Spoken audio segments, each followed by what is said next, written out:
Hey everyone, welcome to Judging for the Win. I'm Dave, and this is my daily ruling. Today's question was suggested by a viewer. Thanks to xplayer007 for this one. Amy casts a face-down Treespring Lorien, and Nick uses Desertion against it. What happens? Alright, so in this situation, of course, the first thing that will happen is that Desertion will counter the Treespring Lorien.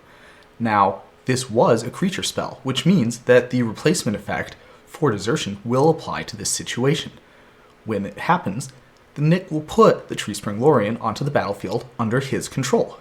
Now, even though Treespring Lorien was cast face down, when Nick puts it onto the battlefield, he'll put it into play face up. The reason for this is because that's the default for when a creature is entering the battlefield, and the effect that's putting it on the battlefield doesn't say which way to put it.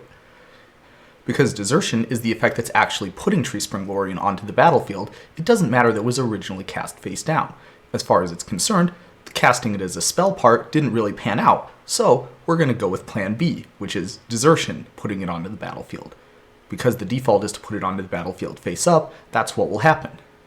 Another interesting variant of this situation would be if Nick used that Desertion against Amy's Morph spell, and it turned out to be something like a Lumenthread Field, or a Zoetic Cavern.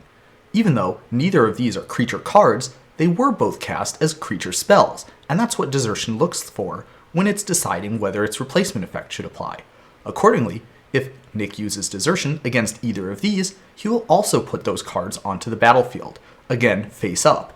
It'll be a little bit confusing when the game sees that he's putting something that's not a creature onto the battlefield. However, the game rules have absolutely no problem with this.